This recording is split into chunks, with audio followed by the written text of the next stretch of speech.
Nah, ini gini Miss, dari kemarin aku mau cerita sama Miss Yuni, karena kan anak kosku yang kerja di Makau, udah 1 tahun kerja di Makau, baru renew kontrak kan. Bosnya baik banget kan, gajinya pun juga udah hampir 6 ribuan. Nah dia waktu tanggal 2 malam minggu, dia mau jalan-jalan ke Hong Kong dengan 3 temannya. Setelah itu dia dimasukin, diinterogasi, itulah 2 orang yang diinterogasi, tapi yang satunya cuma ditanya-tanya doang, udah bisa keluar. Sementara dia kok nggak bisa ditelepon setelah masuk situ dalam waktu 20 menit itu nggak bisa ditelepon, Miss. Terus nggak ada kabar sampai sekarang. Jadi anak ibu dari Makau ke Hong Kong, iya, diinterogasi sampai sekarang nggak bisa dihubungin. Mulai kapan? Kemarin? Berangkatnya kapan, Bu? Tanggal 2 malam minggu. Tanggal 2 kemarin? Oke, sampai sekarang nggak bisa dihubungi. Ibu posisi ada di mana? Di Makau. Oh, ibu di Makau? Kan? Iya, anak kos terus. Oh, anak kos. Oke. Oke, cowok atau cewek, Bu? Cewek. Oke, anak kos. Nah, itu ada beberapa kejadian ya, Ibu ya. Kadang-kadang mereka melanggar peraturan. Waktu itu dikomplain tapi belum masuk filenya. Saat dia masuk lagi ke Hong Kong, itu filenya kebaca, Ibu. Biasanya mereka dilaporkan sama majikan, mungkin majikan kehilangan sesuatu atau apa. Jadi kadang-kadang seperti itu, Bu. Banyak sekarang ini. Iya. Dulu gini, Miss. Dia kan sudah sering kan lama di Makau, udah kerja di Makau, sudah sering ke Hong Kong, udah 4 kali lah. Tapi dia biasa nyantai-nyantai aja, nggak ada masalah keluar masuk ke Hong Kong. Terus kok sementara sekarang kok terus nggak ada kabarnya. Apakah kalau memang ada masalah di Hong Kong nggak bisa dihubungin, Miss? Kalau masuk di penjara Hong Kong itu memang benar, Bu, tidak bisa dihubungin. Tapi ada dua hal nih, kalau Ibu bilang dia sudah sering keluar masuk tiba-tiba ada masalah, ada 2 hal, Bu. Satu, dia memang tidak kembali lagi ke Makau, dia jadi kaburan. Ini praduga yang tak bersalah pertama ya, Bu ya. Dan yang kedua, dia membawa barang ketahuan atau dia pernah punya kriminal yang belum dibuka. Jadi ini baru kebuka gitu, Ibu. Baru kebuka sekarang. Betul. Karena gini loh. Kalau menurut saya. Gimana? Kalau menurut sampean gimana?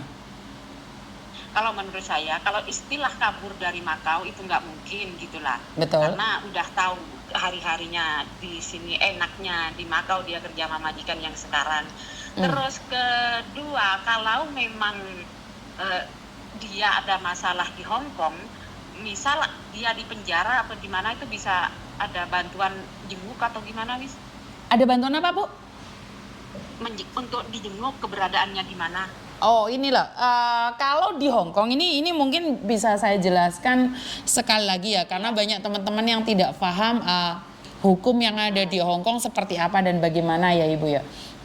Jadi kalau di Hong Kong itu beda dengan negara-negara lain, karena saya tidak paham dengan negara-negara lain ya, Bu ya. Satu, kalau ditangkap polisi di Hong Kong itu biasanya itu mereka dikasih waktu untuk telepon seseorang lokal, khususnya lokal. Itu biasanya dikasih kesempatan sekali. Dan mereka pasti ditanyain, apakah kamu mau menghubungi seseorang atau kamu mau menghubungi kedutaanmu. Tapi kebanyakan dari anak-anak yang ditangkap itu mereka nggak mau menghubungi siapapun. Ini yang pertama. Dan yang kedua, kalau sudah masuk, itu biasanya masih dikasih kesempatan lagi. Siapa yang mau dihubungin. Jadi kalau kita yang di luar mencari itu sulit, Bu. Nggak bisa. Nggak bisa. Kita telepon sana sini tuh, Hong Kong itu benar-benar privacy banget. Dia tidak peduli siapa kamu, tidak akan diberikan informasi apapun. Oh gitu. Betul. Jadi kalau sudah masuk atau ketangkap sama polisi, mereka nggak akan memberikan informasi pada siapapun, termasuk agennya sama majikannya, apapun itu tidak akan dikasih tahu, Ibu. Oh, berarti nanti akhirnya misal memang itu kesalahannya sudah sudah di penjara, itu bisa dipulangkan ke Indonesia sendiri gitu? Iya, itu biasanya bisa.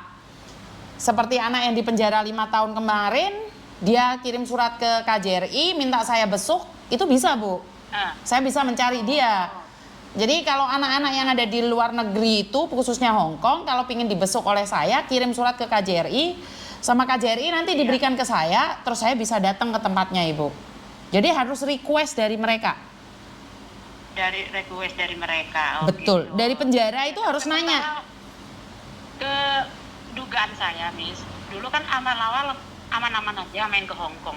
Nah, terus ini kan saya nyita, otomatis kan saya sebagai bukos cari tahu keberadaannya, apa-apa yang ada dokumen yang privasinya dia kan otomatis kan saya bongkar. Di situ ada HP Hong Kong yang nggak pernah dibawa, itu memang ditaruh di tempat umum di atas salon kan TV. Itu setelah dibuka itu pernah ada chat-chatan ganti PIN Bank Hong Kong. Nah, sementara anaknya itu kan kalau anaknya sendiri ganti PIN, saya kan nggak mungkin, soalnya tahu SDM-nya dia saya tahu banget, nggak mungkin kalau bukan orang lain. Aku takutnya dia pernah ada transaksi penjualan ATM. Nah, berarti kan tadi seperti praduga saya yang tak bersalah tadi, Ibu. Ada kriminal yang baru kebuka. Soalnya dia transaksinya kemarin lihat di tanggalnya, saya lihat tanggal transaksi SMS konfirmasi ganti PIN itu tanggal bulan 4 kemarin. Terus dia kebetulan tak lihat dari dari perjalanan ke Hong Kong dia juga tanggal 4 itu. Nah, kayak gitu. Iya, berarti kan karena gini, Bu, waktu kejadian money laundry itu tidak bisa teridentifikasi secara tepat. Butuh waktu seminggu 2 minggu nih. Pastinya itu bukan hanya sekali. Kalau sudah kena itu biasanya bukan hanya sekali, Bu. Jadi intinya adalah kalau hukumnya sampai berapa lama, Miss? Kalau kena money laundry itu misal. Wah, money laundry itu 10 tahun, Bu. Wah, sampai tua ada. Tapi kan tergantung juga dari kesalahan, kan bukan dia yang melakukan, Ibu. Jadi saya tidak berani ngomong berapa lama nih. Setahu saya maksimal tuh 10 tahun kalau nggak salah. Kan soalnya majikannya yang di sini baik banget, Miss. Jadinya kan selalu konfirmasi saya gimana keadaannya, keberadaannya di mana kan gitu. Soalnya dilaporkan imigrasi sini pun kepolisian sini nggak bisa nembus karena soal udah lain negara kan gitu. Betul. Jadi nggak bisa nembus memang, Bu. Negara lain itu. Iya. Dan tidak diketahui juga keberadaannya, dan majikan juga kan nggak ada hubungannya sama Hong Kong. Majikannya kan nggak ada hubungannya sama Hong Kong, otomatis Hong Kong tidak akan memberikan informasi apapun. Waktu itu polisi Macau cuman ngasih tunggu 2 kali 24 jam gitu ya, udah nggak ada kabar. Nah, berarti kalau saya sudah tahu dari Miss Yuni, karena dugaan sementara saya itu ke money laundry itu kan. Terus nanti kalau udah tahu seperti apa dari Miss Yuni tadi, terima kasih masukannya. Kalau kayak gitu, nah saya mau ngabarin bosnya suruh ngensel jobnya biar cari CC yang lain gitu. Soalnya dia jaga loyanka yang harus dijaga tiap hari gitu. Iya, Bu, kalau memang money laundry itu ya itu susahnya kan seperti itu, Ibu. Iya. Kita nggak tahu tiba-tiba kita ditangkap. Kalau lihat dari itu. Iya. Kasihan juga sih. Udah. Soalnya money laundry itu memang kasusnya gede sih. Iya, betul. Jadi ya itulah, setiap hari saya memberikan edukasi, kan takutnya money laundry itu, Bu. Kalau uangnya dipakai sendiri masih mending, Bu, bisa menikmatin. Uangnya dibuat foya-foya masih mending bisa menikmati. Lah ini yang pakai bukan dia, yang dipenjara dia. Kadang teman-teman kan mengendengkan kan, Miss, gini. Betul. Udah nggak kerja di Hong Kong, nah, udah dapat majikan di Macau kan gitu kebanyakan kan. Betul. Nah, dia butuh duit, punya ATM, diiming-imingin dengan yang di Hong Kong mau dibeli 2.000 lah, 5.000 lah, dengan PD-nya dia dikasih aja, sudah nggak di Hong Kong. Tapi kerja di Macau kan butuh extend visa itu kan ke Hong Kong juga. Nah, gitulah. Itulah. Kalau extend visa kan sama halnya dengan bunuh diri kan? Betul, menyerahkan diri, Bu. Iya. Menyerahkan nyawa sendiri tuh di Hong Kong tuh pasrah bongkokan itu. Lah iya, hukum yang nggak bisa dibeli. Iya. Makasih ya, Bu ya informasinya ya. Terima kasih, Miss, segitu aja infonya. Oke, thank you. Terima kasih. I love you. Bye-bye. Bye. Nah, ini pelajaran buat kalian semua yang suka jual-jual ATM, mengira bahwa itu semua akan biasa-biasa saja. Menjadi luar biasa saat kalian tidak tahu apa yang terjadi. Teman-teman berhati-hati memakai apapun itu. Nggak percaya boleh dicoba, karena saya cuman konten kreator yang bisanya ngoceh lan cepat. Nggak percaya, uji nyali silahkan.